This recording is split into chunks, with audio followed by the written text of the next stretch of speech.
Hello everybody, నేను Sujani. Welcome to my channel salt and Sujani. ఇవాళ మరో నాన్ వెజ్ రెసిపీ అండి. Sunday special mutton curry.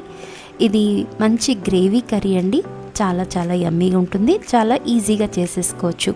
అన్నం, ఫ్లేవర్డ్ రైస్, ఇంకా చపాతీ, పుల్కా దేంతో అయినా బాగుంటుంది. దీనికోసం నేను 1 కేజీ బోన్లెస్ మటన్ తీసుకున్నాను. దాంట్లో 1 టేబుల్ స్పూను ఉప్పు, 1/2 టీ స్పూను పసుపు, ఇంకా 1 టేబుల్ స్పూన్ అంతా ఆవాల నూనె వేసుకున్నానండి. అలాగే 1 కప్పు పెరుగుని మంచిగా గిలకొట్టుకొని వేసుకున్నాను. ఇవన్నీ కూడా బాగా మటన్ ముక్కలకి పట్టేలాగా బాగా మిక్స్ చేసుకొని మీద టైం ఉంటే ఓవర్ నైట్ లేదా అరగంట పక్కన పెట్టేయండి. ఇది కుక్కర్లోకి షిఫ్ట్ చేసేసుకోండి. అలాగే గిన్నెలో కొంచెం వాటర్ వేసి అది కూడా వేసేసాను. యాక్చువల్లీ దీంట్లో వాటర్ అంటూ మనం ఏం యాడ్ చేయట్లేదు. హై ఫ్లేమ్లో పెట్టి దీన్ని కలుపుతా పోతే నీళ్లు మంచిగా ఊరుతాయి. అదే వాటర్లో ఇది కుక్ అయిపోతుంది. ఈ నీళ్లు ఊరినప్పుడు 2 టీ స్పూన్స్ అంతా కారపొడి వేసుకొని మూత పెట్టుకొని మీడియం ఫ్లేమ్లో 6 to 7 విజిల్స్ నేను ఇచ్చుకుంటున్నానండి. ఇది మటన్ చాలా లేతగా ఉంది, మంచిగా ఉడికిపోతుంది. కుక్కర్ కాస్త ప్రాబ్లం ఇచ్చిందండి, అందుకని నేను కుక్కర్ని షిఫ్ట్ చేసుకున్నాను. అందుకే మీకు ఇది వేరే కుక్కర్ కనిపిస్తుంది. ముక్క చూడండి, చాలా మంచిగా వేగిపోయింది. ఇక్కడ ఇప్పుడు మనము ఒక మసాలా పొడి తయారు చేసుకుందామండి. 2 టేబుల్ స్పూన్ల ధనియాలు, 10 మిరియాలు, 4 లవంగాలు, 1 దాల్చిన చెక్క, 1 ఇంచంతా, ఇంకా 1 టీ స్పూన్ అంతా జీలకర్ర వేసి లో ఫ్లేమ్లో ఇది మంచి సువాసన వచ్చే వరకు వేయించుకోవాలి. ఆ తర్వాత 2 టేబుల్ స్పూన్స్ అంతా జీడిపప్పు వేసుకోవాలి. 1 టీ స్పూన్ అంతా సోంపు వేసుకొని మంచిగా వేయించుకున్న తర్వాత స్టవ్ ఆఫ్ చేసేసి మనము నువ్వులు ఇంకా గసగసాలు 1 టేబుల్ స్పూన్ చొప్పున వేస్తాము. 1.5 టేబుల్ స్పూను కొబ్బరి పొడి వేసి వేయించుకోవాలి. దీనికి ప్యాన్ హీటే సరిపోతుంది, ఫైర్ అవసరం లేదు.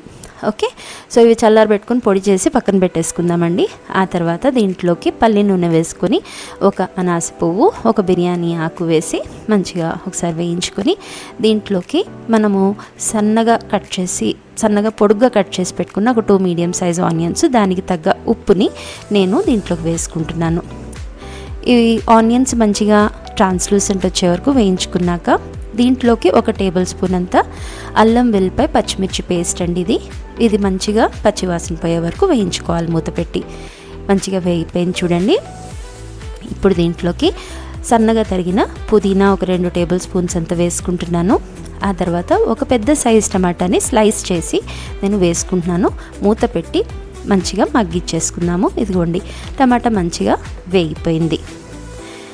ఇప్పుడు దీంట్లోకి మనము ఏదైతే మటన్ పెట్టుకున్నామో అది గ్రేవీతో సహా వేసేసుకోవాలి. ఒక్కసారి బాగా కలుపుకొని తర్వాత కొంచెం కరివేపాకు వేసుకొని ఆ తర్వాత మూత పెట్టుకొని కొంచెంసేపు వదిలేస్తే ఇదిగోండి ఈ విధంగా ఇది థిక్ అవుతుంది.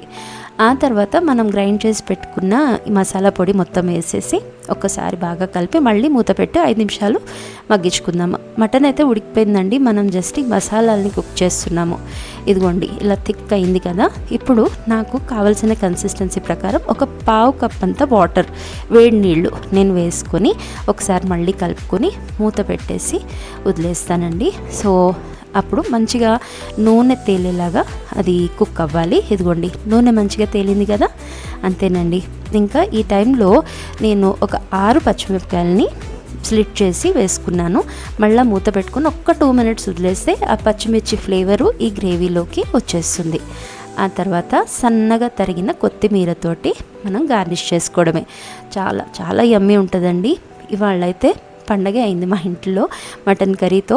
ఇది నార్మల్ రైస్, బగారా రైస్, జీరా రైస్, ఇంకా చపాతీ, పుల్కాలతో కూడా చాలా చాలా బాగుంటుంది. ఈవెన్ పూరీతోటి. తప్పకుండా ట్రై చేసి మీకు ఎలా కుదిరిందో నాకు కమెంట్ బాక్స్లో చెప్పండి. Thank you for watching.